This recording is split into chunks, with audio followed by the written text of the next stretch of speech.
because we now have the Cinema Judge!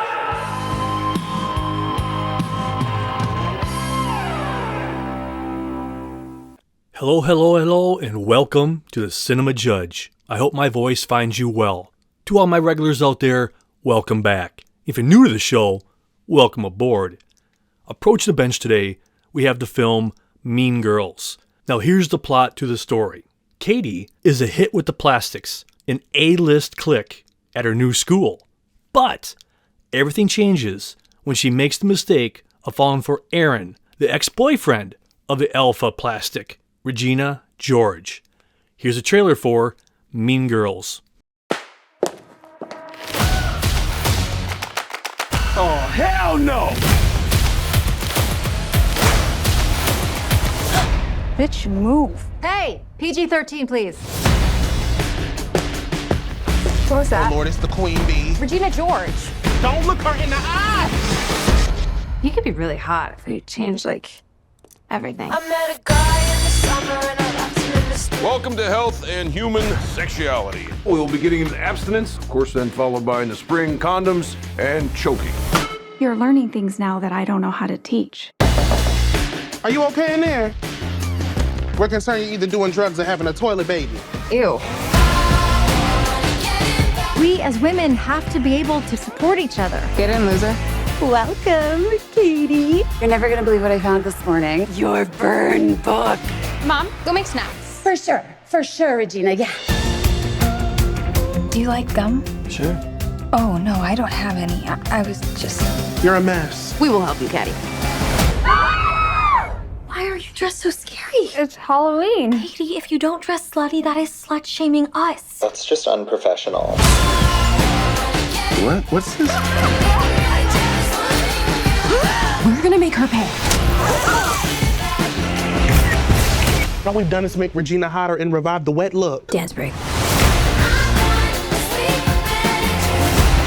Who wrote all this junk?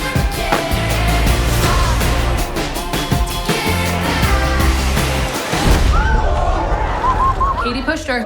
Regina really should be lifting through her glutes. Look at this thing! I can't even see it. Like a face breast. Je m'appelle Cady. Incorrect. You have to pick a French name. Chanel. No. Celine Dion. No. Beyonce. Now just to catch you up, in case you were unaware, this was first made, or not first made, but they made a Mean Girls in 2004, starring Lindsay Lohan, and it became a phenomenon.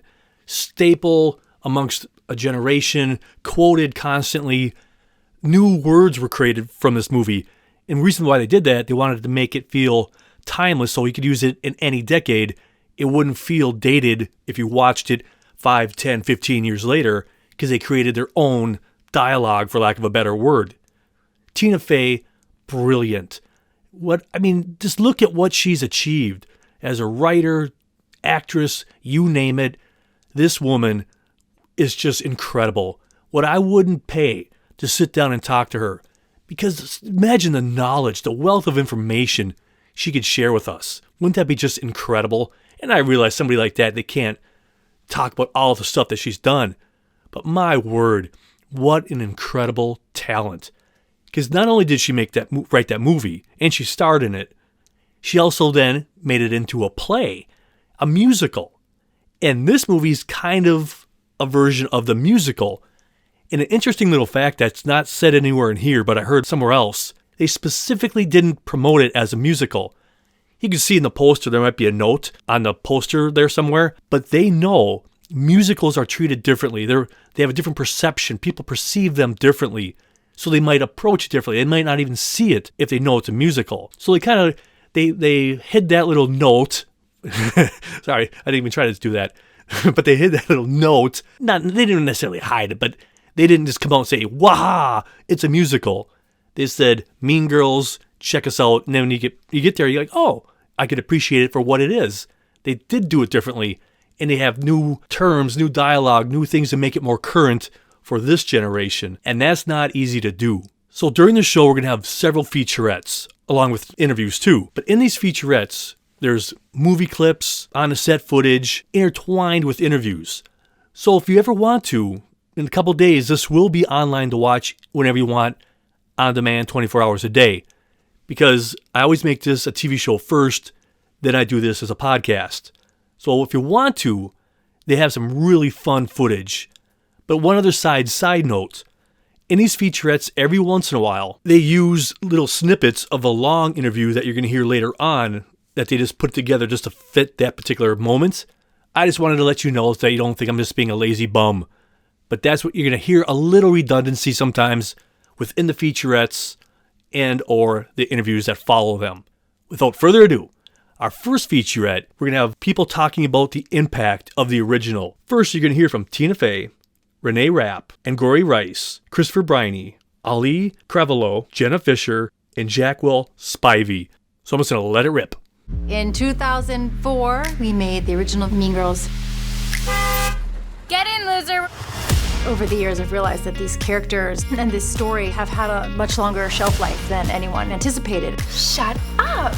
I didn't say anything. 20 years later, it's just as poppin' as it was when it came out. It's so iconic and so timeless. It's become such a part of all of our lives. Everyone knows the trio in pink. Those bitches. For this new movie, how can we surprise and delight people who are already familiar with the story? It felt like we could have the best of both worlds with great music.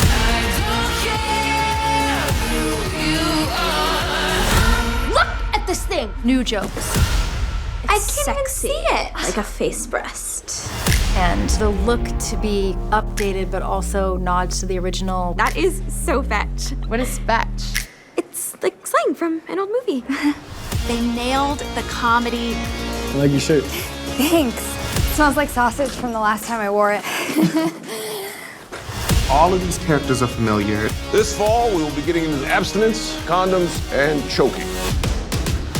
But there's some twists. It's cool to see Mean Girls made for a modern day. It's hot. It's smart and it's funny. And it's really cool. I think people will be surprised. Now, as we previously discussed, this movie has been a movie, Broadway, musical, a slew of different kinds of this version. Briefly now, we're going to hear from Tina Fey giving it a rundown in a proper order. And then we're going to have another featurette for you. And in that featurette, this one's just called Revenge Party. There's clips from the movie that kind of sum it up in a nutshell. So that's what you're going to hear. You're going to hear a bunch of scenes, kind of get you a feel for the movie. Again, that little featurette's called Revenge Party. And then sometime around 2017, 18, we made the musical, the Broadway version of the musical of Mean Girls. And then the national tour has been out on the road. And now we are working on the Mean Girls movie. May I have everyone's attention, please? We have a new student. What's up, Cady? Are you trying to make the rest of us feel dumb? I'm not trying to, it's just happening. Dear God, woman.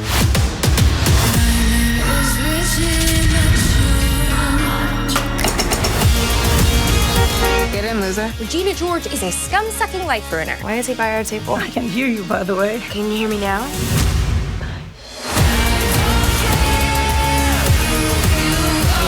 We're gonna make her pay. Girls are made deranged by what's called hormones. WHO. What is going on? Don't worry about it. Dance break.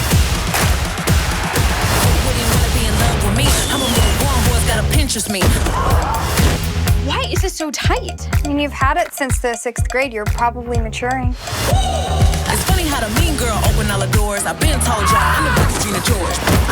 We as women have to support each other. If you need to talk to me about anything, boy troubles, blackheads, or alcohol poisoning, I have been through it all.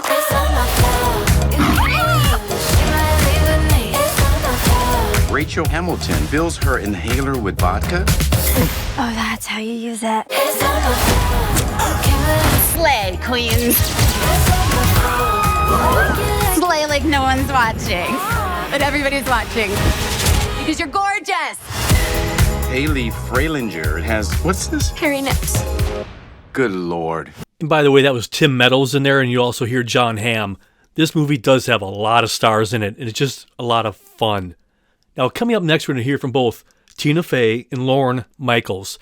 Lorne Michaels is the guy who is the mastermind behind SNL, Saturday Night Live, and he also serves as producer.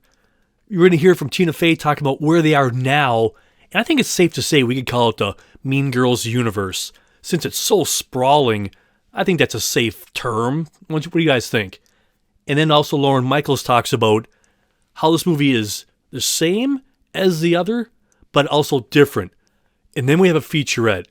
In the featurette, it focuses on the directors, Samantha Jaynee and Arturo Perez Jr. And in that featurette, you're going to hear from Renee Rapp, Angourie Rice, Christopher Briney, then the co-director, Samantha Jaynee, and then Arturo Perez Jr., and then we go back to Samantha, then Tina Fey, then Avantika, and Bebe Wood. And they all discuss the directors or what they're trying to go for, what the feel they're going for. Now, I should also point out, if you don't want to watch this maybe on the whole version of it with all the interviews, if you don't have much time, you can also go to TikTok. I only have, I think it's 5 of the featurettes on there. So if you're just interested in some of the featurettes, you can just go to TikTok, look up Cinema Judge, and you can watch those featurettes. But like I said earlier, the whole TV version will be out on demand soon, just so you can watch all the interviews and all that good jazz. Now we're here making the film version. And the idea of taking the Broadway show to the film version was exciting to me because it felt like we could kind of have the best of both worlds. We could have this great music while still being able to kind of live with our characters in a close-up, to be able to have new jokes and new moments that are surprising to people. I think that over the years I've realized that these characters and this story have had a much longer shelf life than anyone could have anticipated. And so to get to do something new with them, I think people will be surprised. Social media is a big part of it, and as it is a big part of high school. So, and I think Tina did a really good job on that. And the music gives it a whole other edge too. But the characters remain what they were. You know, Regina's Regina, and Cady's Cady, and the rest kind of fall in, but they're interpreted differently. So because it's another time. The look of the kids was completely different, and the generational thing was completely different, and obviously way more diverse. And it had to look like today, and I think the directors did a great job on that because it does. Sam and Art are incredible visionaries. They're so good. And action! Mean Girls. The story is still so relevant. It's not a remake, it's like a rediscovery. That is tits. She means that's gritty. The original was so well done, but we wanted to go deeper into the journey of these characters. And musicality just allows you to do that.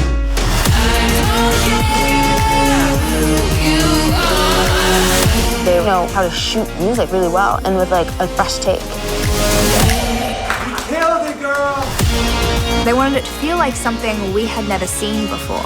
They had incredible ideas for the movie to feel dynamic and exciting.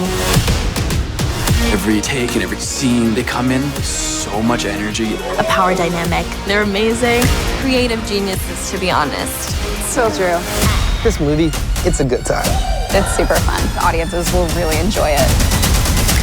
You could be really hot if you changed, everything. Oh, no, she didn't. Now, just a little fun fact that means nothing at all, but just a little fun fact. The directors in real life are married. I just thought that was a fun fact. Because, working with somebody and then going home, you got to wonder, how does that work? How does that balance of work life and home life work when such major decisions have to be made? Being able to flick that switch and go, okay, we're at home, we're at work. That must be an incredibly challenge, but they must have incredible communication to make that work. I tip my cap to them. Now, coming up next, we're going to hear from Tina Fey. And she talks about how much she really enjoys, whether it be on a film, a play, stage, whatever it is, the idea of bringing people together to make a cast. What joy that gives her. And I can see that in my mind's eye. Here you are. This is your baby in your head. You know what this story says or the movie wants to be. And you have to find that person to be that part. That must be incredibly rewarding, challenging as all get out, but rewarding also. And she talks about bringing on Angourie Rice, who plays Cady. And then we're going to hear from Cady. She talks about what the original meant to her and just a little bit more about her involvement in this film. Bringing together cast of actors is one of my favorite parts of the process, whether it's in film, television, stage. I love getting a chance to be a part of it, and I'm so thrilled about this cast that have come together. And Angourie Rice plays Cady. Angourie is a very, very smart, talented Australian actress that people will know from many things. She had that kind of deep intelligence that Cady needs to have. Cady needs to be very smart, and Angourie really just delivers that and has great timing and is just kind of radiant on screen. So that's our Cady. I'm a huge fan of the original Mean Girls movie. I actually had it on DVD growing up, and it was one of the only, like, we had maybe 3 or 4 DVDs, and that was one of them.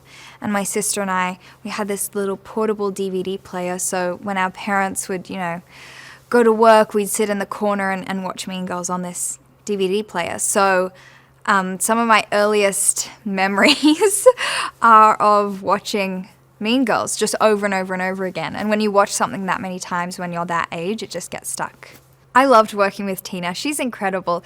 She is so witty and so clever. And one of my favorite parts about working with her is that she was on set and she would give us alt lines to say just before we went for a take, which was so fun because to sort of have that spontaneity of a new joke that you would just say and sort of see how people react. So I loved that freedom in comedy that she had, and she was always thinking of new jokes, new ways to make the scene funnier or more interesting or different. So I love that creative passion and energy that she has. Now you might be asking yourself, where have I heard from her before? I know I've seen her in stuff. Well, let me tell you. She was in a 2016 movie, The Nice Guys, which is pretty darn good. If you've never seen The Nice Guys, check it out. She's also in Spider-Man Homecoming in 2017, The Beguiled in 2017 also, which was a remake of a Clint Eastwood movie that he directed. Also, a great movie, the original. These Final Hours, and then The Last Thing He Told Me, just to name a few. And just one little funny note, and this is not my thought, I'm borrowing this from somebody else. Have you ever noticed, if somebody from Australia, England, or wherever, an actress or an actor can easily switch gears and speak into a American accent, for lack of a better word, but when an American tries to go the other way, it never sounds quite as natural. There's always a slight, that sounds contrived and forced. Not all the time, I'm not saying that. But it's just so weird how they could just flip that switch so much easier from others from yonder. And if they come into a American-made film, you can't even tell they're from somewhere else like Australia, England, or what have you. Again, that wasn't my thought. It was somebody a lot smarter than me, but it was just a funny thought. Now, coming up next, we're going to hear Tina Fey talk about Bebe Wood. That when she saw her tape, boom, knew instantly she was Gretchen. And then we're going to hear from Bebe talking about the role, and I love the interview when she talks about her first acting gig. It's just, it all comes together. It's just kind of a really cool set of interviews. Bebe Wood is Gretchen, and Bebe, her tape just leapt off the screen when she auditioned for the movie. It just was immediate to me and to Lorne Michaels. We were like, whoa, there's Gretchen. That's our Gretchen. Gretchen also has to be very intelligent, but have this kind of core of fragility that still has to be comic, and Bebe just understood that from jump. I was such a big fan of Mean Girls, growing up. I don't even remember when the first time I saw it was. I think it is just kind of like a pillar in everyone's lives. It does feel that way. I'm not sure if that's like true, but it really does feel like everyone kind of has their own relationship with that film, regardless of your age or your gender. Like, you're going to have a relationship with the film because I think it really just honestly encapsulates what being a young person is. The reason that the movie is so relevant still is because it's just so honest. I think the 2004 version perfectly encapsulates the time. I think it perfectly encapsulates society and culture during that time. And I think what was so special to see, and I think integral to making the movie work today, is making it honest to 2024. I knew that Tina Fey was involved. Obviously, she wrote the original movie and the book for the musical, and she obviously wrote this. And so I was really excited by that prospect because one of my first scene partners as a professional actor was Tina in 30 Rock. I started acting professionally when I was 10 or 11, and I got cast in an episode of 30 Rock when I was like 10 years old, and basically like my first scene partner as a professional actor was Tina. And it was amazing. She was like the nicest woman. I remember being this like little 10-year-old that was like, she's incredible. Like, if this is what acting is, if this is like, you know, if this is who actors are, like I want to be around them. I want to learn from them. I want to do this. Put yourself in her shoes. Your first acting gig, and you're on the set of 30 Rock, and Tina Fey is your scene partner. Talk about striking gold. Learning from somebody of that quality. You're like, hey, is this how it's always like? Obviously not. But to start off, your first scene, first screen partner, Tina Fey. Come on. That'd be pretty awesome. And now look at her now. A grown woman, still working with her. Not a bad road trip. Now, speaking about Tina Fey, we have her talking about Avantika. And then we're going to hear from Avantika. Avantika plays Karen, and similarly, we were like, there's Karen. Just the moment we saw her tape, she is stunningly beautiful. She has this kind of innocent, kind core that Karen kind of needs to have, and she has that warmth. I was a huge fan of Mean Girls. It was just such a massive movie for us, and fashion-wise, all the actresses went on to do such amazing things. There's a character in Mean Girls for everyone, and I think it speaks to the good in everyone and a little bit of the bad, the mean that's in everybody. And I think it embodies like the hopes and dreams of all high school girls to become this like beautiful, popular girl in school. And it was just great to see it on screen. And it's pink, and who doesn't love pink? Everything about it was so perfect and timeless, and it resonated with so many generations, and I think even to this day it's still just as relevant as it was. We've updated the fashion, and we've updated, you know, the people who are in it as well. I think the cast and the whole environment feels a lot more inclusive. TikTok is so relevant today, and such a massive thing, and so I think incorporating that into how people are bullied and how people are coming out of bullying and using the platform to kind of reclaim the narrative is also very relevant in this film. And she really makes a great point. I can't even imagine being somebody young in school today. That whole world is wildly different than anything I ever experienced or my parents experienced or whatever. With internet, communication, 24-hour news cycle, it is a wild world. So I salute everybody out there, whether it be a parent, a young kid, whoever you are, navigating that minefield. I can't even fathom it. And I often think, imagine, this would be a really kind of cool movie. What would have happened in the 60s or World War II or anything like that if the internet was invented then? Could you imagine, would that have changed the outcome of things? Would that have changed attitudes? What would have happened if all these things that are out there right now existed in World War II or even before that? How would that have changed the world? Anyway, it's just sometimes I think about that because it's, you know, look how relatively new it is in the time of times, I suppose you could talk about. But just daydream, if you will. How would your world been? I'm talking to the older people out there like me. How would have our world been, or our parents been, if they would have had internet? Just something to ponder. Coming up next, we're going to have a couple interviews I'm just going to play back to back because you don't need me interrupting every time. We're going to hear from Tina Fey, and she's going to talk about Jaquel Spivey, and then we're going to hear from him, and he has a really cool interview about how that first went around and how he first got his first interview with her, and it's just kind of fun, you know, getting a little peek on that reality of how does somebody get the role or start, you know, talking to the big shots about it. And then we're going to hear from Tina Fey again, and she's going to be talking about Auli'i Cravalho.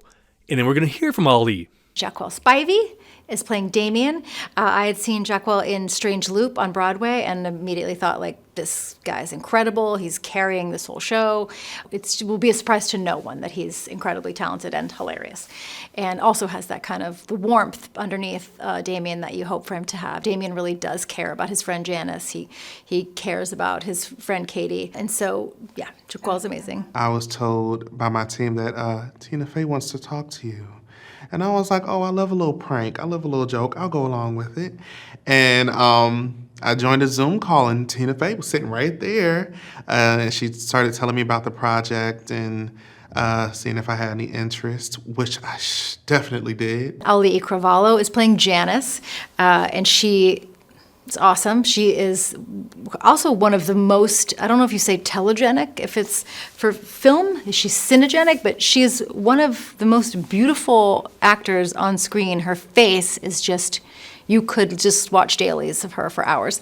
And she brings the kind of fierceness that Janice needs to have, the underpinning of resentment of what's been done to her in the past, and you fully believe that she is an artist because Auli'i is an artist, in her way, yeah, she's killing it as Janice. I remember walking around being like, my name is Regina George. Like there's a posture, there's a stance, and everyone knows the trio in pink. And so that's immediately what came to mind. And it's so fun having this adaptation, one, for a newer audience. If it came out in 2004, like, it's truly another generation that gets to watch this film. I played Janice, and what initially drew me to her was because she was so very different from any character I'd played before. That's always what I'm looking for. And I liked that although she's a side character, she has her own arc. So I'm excited for people to see it, and I hope people like also my take on Janice, because she's been done so beautifully before, like adding my own spin on her and adding the camp and the queerness that Sam and Art also fostered and encouraged through filming. Now we have a couple more cool interviews coming up with Tina Fey, and it's all about the casting and how people get found, and I love these things, because first we're going to hear from her talking about Renee Rapp, because Renee Rapp, she auditioned for the musical back in the day, but Renee was like, I don't know, I kind of want to do my music career. And then, get this, both Tina Fey and Lorne Michaels, they pretty much tell her, come on, we want you in this. Just give your music thing a bit of a pause, but this would be really important for you to do. I mean, seriously, those two icons come up to you and are pretty much begging you to be part of their project. I'd be like, I'm there yesterday. And obviously she did it. But in my mind's eye, I'm like, wow, what a boost of confidence, but also that shot of terror going, they actually believe in me this much. That's wonderful, but wow, that'd just be mind-blowing, I think, in my mind. And then we're going to hear from Renee Rapp, and I just love her interview. She has so many cool things to say. And then we go back to Tina Fey, talking about trying to cast the mother of Cady and how she came about this decision. I laughed my butt off when I first heard it, because Tina Fey is a huge legend, but she says, what would make my kids want to watch or whatever? You'll see what I'm saying. And it's Jenna Fischer, and how she came about that decision is awesome. And then we're going to hear from Jenna Fischer, also asking, why would they think of me? Here it is. The Queen Bee, Regina George, is a person that I've had the pleasure of working with in this role before, which is Renee Rapp. And Renee did the show on Broadway. I met Renee when she was 19, I think, and we had seen her audition for the Broadway show, and she wasn't sure if she wanted to do Broadway, and Lorne Michaels and I basically invited Renee to his office, and we're like, you need to do this. You'd be wasting your talent if you don't do a run at this before you launch your music career. And thank goodness she said she would like to, so she did an amazing run on Broadway as Regina George, and then has now launched her incredible music career, which is only going to continue to explode, I believe. She's already a fan favorite. People love her. They love her voice. They love her presence. They love her core self, which her TikTok presence, which I think is good because, Regina has to be a three-dimensional villain And so you don't want it to be a two-dimensional person that you hate. And you kind of watch Renee come into these scenes and be scary, but she's also kind of enthralling, and you get the thing of like, I do want her to like me. Does she like me? I think it's like the perfect time for a movie like this to come back in a new way with like a new life. But yeah, it was such a big deal, and it remains such a big deal, which I think is like a huge testament to like how well done the film was. That like 20 years later, it's just as poppin' as it was when it came out when I was a kid. I was so excited. And I felt like excited to be able to like do that role again, because I think it's seldom do you get to like revisit things, and I also get to revisit it in a different medium, right? Like I think doing it on stage is its own beast, but like I really love acting on camera now, and that was something I hadn't done ever before when I was doing it on Broadway. So it was exciting to feel like I could do that. You don't like say like Mean Girls and like no one knows what you're talking about. Do you know what I mean? So I think like there's an incredibly high standard already on the project based on how massive it was, and also like the level of work and talent and like skill that went into making something like that, and having it, you know, have the longevity that it does. When we came time to find Angourie's mom in this case, I thought, who are the only living actors that my own children care about? And that is anyone affiliated with The Office. I did think, like, if I could get Jenna Fischer to play Angourie's mom, my children will finally respect me. And thankfully, Jenna wanted to do it. And the other thing that's sort of crazy is I do think that Angourie and Jenna really look related. They really could be related. And again, you know, to take on Anna Gasser's part like that, you need someone who has proper comic timing, and also that you have to believe they're intelligent the way Anna is. You have to believe that they are a scientist in the field, and I think Jenna pulls that off as well. Tina Fey wrote me an email, a lovely email, and asked if I would want to join the cast as Ms. Heron. And you know what? When Tina Fey writes you an email, you write back, yes! I mean, what a fun project. I, of course, was a huge fan of the movie when it came out.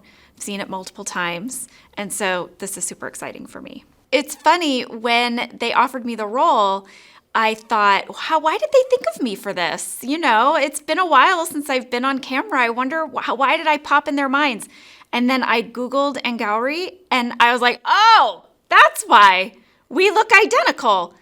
She actually looks like a grown-up version of my daughter. I could imagine my daughter growing up to look like her. So, yeah. It's very, very similar. The first day that we were shooting together, we ended up talking about soup making and bread making. I mean, we have the same sort of off-camera interests as well. So we got along great from the beginning. And she is just a phenomenal actress. She is so real. She's so emotionally available. She's so ready every take. And it's just been an absolute dream getting to work with her. And I think she might think the same thing about you. I don't know about you guys, but Jenna Fischer just has this incredible kindness to her. It seems so natural and authentic. But casting her, I think, was just a great idea. What a perfect match. Now, coming up next, a little bit more about casting. We're going to hear from Tina Fey talking about casting Busy Phillips as the mother of Renee Rapp. Because when you look at Renee Rapp in this film, she has the same energy as Busy Phillips. And you're going to hear Tina talk about that. But they both have that same oomph. And it's just a perfect match. And then we're going to hear from Busy Phillips after that. And then we go back to Tina Fey about her reprising her role. Because, like she points out, teachers could teach for a long time. So it's not a big exaggeration to think that her character back in the first one couldn't still be working today. So it's not like a massive stretch. And then we have a featurette that talks about the cast. And like I said earlier in the show, some of these interviews, you're going to hear snippets of what you've already heard or little nuances of them. So that's just how it is. It's just a pre-packaged thing that talks about the cast. And I'm just going to blow through some of the names that you're going to hear in this featurette. Tina Fey, Arturo Perez Jr., Tina Fey, Samantha Jane, Jaquel Spivey, Avantika, Bebe Wood, and Renee Rapp. So here's that featurette about the cast. My friend, Busy Phillips, had the balls of steel that it required to say, yes, I will play Mrs. George. I will follow in Amy Poehler's footsteps. And I have Amy's blessing. I was about to do this. We should do that. But I did get Amy to bless the choice. And she was like, I think that's a great choice. And again, talk about a familial resemblance. I really feel like Busy and Renee Rapp could be related. Tina Fey is an icon and a trailblazer and a person that I have looked up to my entire career as long as I can remember. I am reprising my role as Ms. Norbury because we thought, well, teachers work for a long time, so it might make sense if Tim and I did it. And so I called Tim and I was like, well, you do it, I'll do it if you do it. But it's been really nice to get to work with Tim again. I'm so thrilled about this cast that have come together on Mean Girls. Everybody showed up and brought it. Angourie plays Cady. She really delivers in this role. She embodied this character so fully. You really feel everything through what she's expressing. You're really gonna get noticed around here. The plastics. They're a tall order to live up to, and I think these girls put their own twist on it. Fierce as hell. Queen Bee, Regina George, is Renee Rapp. Already a fan favorite. Fierce, phenomenal talent. She's powerful, she's sexy. Get in, loser. Avantika plays Karen. The way she makes her look so fierce yet so stupid is so smart as an actor. And so innovative. Bebe Wood is Gretchen. She makes Gretchen so much fun. When she auditioned for the movie, we were like, well, there's Gretchen. That's our Gretchen. Chris plays Aaron. Chris doesn't know this, but I did take some independent surveys of teens. It was a unanimous choice to play Aaron. Oh my gosh, Jaquel Spivey is playing Damien. He's incredibly talented. He brought so many things into the film. Like there's a fan in the gym scene and you're like, this is brilliant. Like, how did you just do that? He is so funny. Auli'i Cravalho is playing Janice. She just brings this rawness and truthfulness to Janice. Yes, bitch. There's like so many really cool, really talented young people. Everyone brings something new to the table. So many people, Ashley Park. John Hamm. Jenna Fisher. Busy Phillips. Tim Meadows. And Tina Fey. It's the coolest thing ever. Amazing actors. Insanely talented. It was really special. Bitch, move. Hey, PG-13, please. Now that's quite a cast. Now try to direct not just a huge cast, but then a musical. Trying to combine all these elements in this legacy, pretty much, that so many people know about this movie and or universe. I know it's not a universe, but I'm going to say it anyway. Trying to put all that into a movie, no pressure at all. So we're going to hear from Tina Fey, and she's going to talk about these two directors. And then after that, we're going to hear from the directors, Samantha Jane and Arturo Perez Jr. Art and Sam really talked about the need for the movie to be surprising. And in what ways could it be unexpected, could just literally to surprise the audience who have seen the original movie so many times. And they have some incredible ideas of how to do that and how to shoot it that way. They come from music video, so for the ways for the songs to feel dynamic and exciting, it's been great to see them in their element. I'm a massive fan of the original. Yeah, I mean, I grew up knowing every word. It was huge in high school when it came out. So my friends and I would just be repeating every single phrase from it, like just in its own language, you know? You can just speak Mean Girls. So I was unbelievably thrilled when this opportunity came around. These are high school girls, you know? They're experiencing these big emotions oftentimes for the very first time. So to be able to explore that, dive deeper, and explore that cinematically is a really cool thing. I mean, the original has such a good message of women should support other women. You know, we shouldn't bully each other. We shouldn't tear each other down. And I mean, that message is great 20 years ago. It's great 100 years ago. It's great 100 years from now. You know, it's a message that's always important to talk about. So I feel like if we can create a version now that connects to today's audience and kind of allow them to have a good time, you know, because it's about having a good time and having that message be kind of like the medicine. So it's like the spoon of sugar that helps the medicine go down. It feels like we're doing what we're supposed to do. And I think that what we've done 20 years later is kind of like, I think it is a new twist. The first thing that we did was just meet with Tina in person, and you know, to collaborate with Tina is a lesson in how someone should collaborate. She takes the best of everybody's ideas with her own and makes something new. The idea could come from anywhere. It doesn't matter who. Mm-hmm. It's like just the best idea wins. And that's infectious, you know, and it really helps like the project. The fact that she's able to be so open and warm and such a great collaborator and open to collaboration when this has been her baby for, you know, over 20 years. You know, it was really astounding, and it was really humbling to be able to work with somebody like that. I mean, I can't even imagine that. Having to work with these legends must be just an incredible honor and a huge responsibility you have to take on.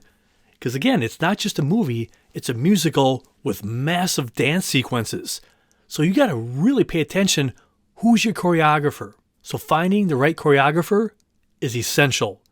And she talks about that with Kyle Hanagami. And then we're going to hear from him, and then we have a featurette. And in this featurette, we're going to hear from the cast talking about all that. The other person that I think is really defining the look of this movie is Kyle Hanagami, our choreographer, who's a genius and has had such an incredible sense of using dance to tell the story, of finding moments of humor within the numbers, of finding moments that people will want to try this on TikTok, or they will think this is like something cool they haven't seen before. He's been just invaluable. I was told that the directors had put me in their original pitch for the movie. I had never met Art and Sam before, but they said that they had been fans of my work for a very long time. And so I met with them and the producers and Tina and Jeff and people at Paramount, and they brought me onto the project. It's Mean Girls. Like, I was so excited to be a part of this one. Mean Girls is definitely a cult classic. Like, it was kind of the first of its kind to speak to a new generation. And so in creating this movie, we're kind of keeping that in mind and making sure that we aren't trying to remake the old one. We are trying to create something that speaks to a whole new generation that can be appreciated by both the new generation and the original fans of Mean Girls. It's been equally creative and choreography, because I feel like when most people think choreographer, all they think are dance moves. And there's so much creative and planning that goes on behind the scenes. Kyle Hanagami, our choreographer, had such an incredible sense of how to tell the story in a way that's new and surprising to people. He's incredibly talented. It's Mean Girls. How do you create new twists and turns with something that was so iconic? Get in, loser. But also hadn't been done before? We get to create our own rules in this world. The Christmas number. So much fun. Why is it so tight? I mean, you've had it since the 6th grade. You're probably maturing. This is its own thing, its own comedy, and it's its own tone. This movie speaks to a whole new generation, but also the original fans of Mean Girls. So excited to be a part of this one. I am so happy when I get those kind of interviews from the studio, because there's people like that who work so hard to make a movie what it is, and give them a voice to share that with us and what it's all about.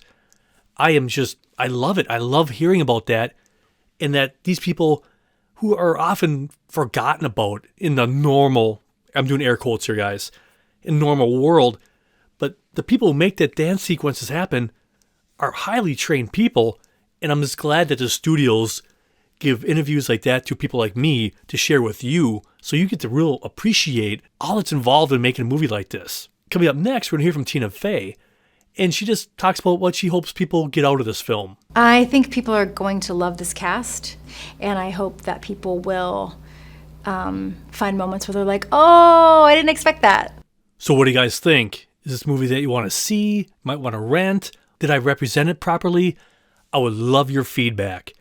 If you ever want to, please reach out, cinemajudge@hotmail.com, or I'm on TikTok, Instagram, YouTube.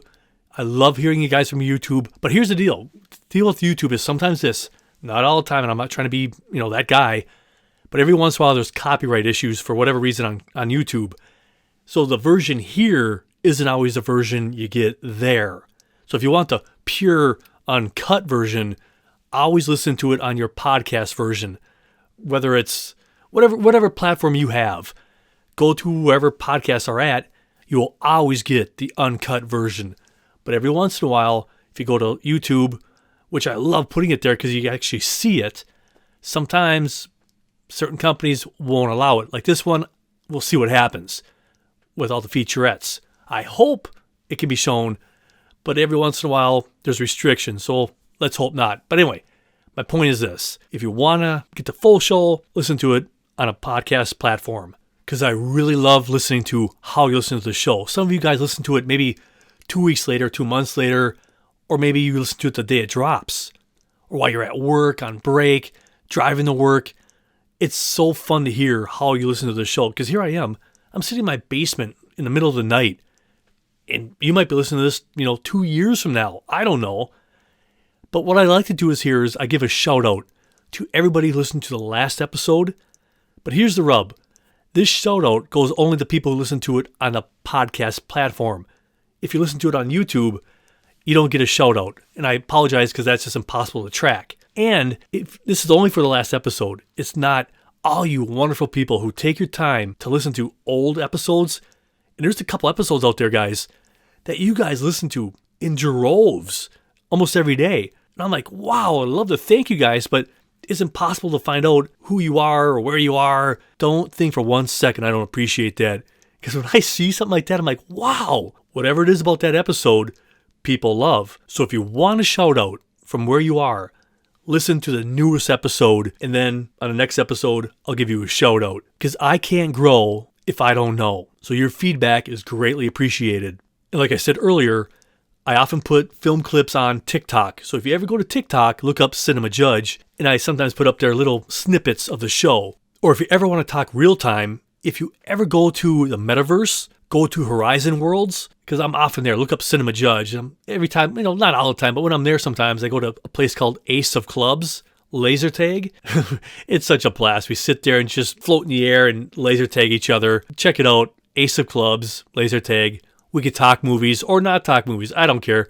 We talk about everything there. It's a great time. So now it's time for the shout out. To all my listeners in the United States, Germany, you guys are incredible every week. Thanks for sharing with your friends. I really appreciate this. Same thing with Poland and Australia, Minneapolis, Minnesota, Krefeld, North Rhine-Westphalia. I know every week I get that wrong, guys. I'll work on that one. Aurora, Colorado, KCYNIA, and then KUJAWSKO-POMORSKIE. Thank you very much. Dresden, Saxony, Frankfurt AM, Maine, Hesse. You guys are always there every week. Thank you so much. Bethel, Minnesota, Port Charlotte, Florida, Lansdale, Pennsylvania, Des Moines, Iowa, Orlando, Florida, Seattle, Washington, Melbourne, Victoria, Las Vegas, Nevada, San Diego, California, New York, New York, Columbus, Ohio, Philadelphia, Pennsylvania, just to name a few. So to each and every one of you, thank you so much for listening. And this week's bourbon shout out goes out to Michaela. Thanks very much for listening. I really appreciate your time, and I hope you're doing well. So cheers. Now, if you want to watch the TV version of this, go to bit.ly/cinemajudge. There you can watch this on demand whenever you want, 24 hours a day. It's usually there for a few months. So there you can see all the interviews, the featurettes, and everything that comes with it. But the big plus part is this. You don't see or hear me at all. All that is 100% show in interviews. And as I've said many times before, when I'm making the TV version of this, I'm just sitting back cranking tunes because I don't have to worry about talking or any of that stuff because I usually fumble around here all the time. But there I'm in my happy place. Just me and my tunes and editing a TV show, which becomes this. So when I'm listening to that, cranking tunes all over the place. So this time I think, well, I got to find a theme for this one. It's kind of about young women, empowerment, being strong. So I said, hey, what else would I listen to? I had to throw on some Taylor Swift. Why not? I mean, she's a legend. She's a great songwriter, speaks for young women and people everywhere. So that's what I threw down. I had to listen to a little Taylor Swift just to get in the right zone for Mean Girls. Not that she's a mean girl, it's just that she's a strong woman. So I had to throw down a little Taylor Swift. Well, that's it. I'm thirsty, so cheers to you and to the movies. So until next time, be well, be good, and I'm gone. I'm Jeff. Thanks for listening to The Cinema Judge.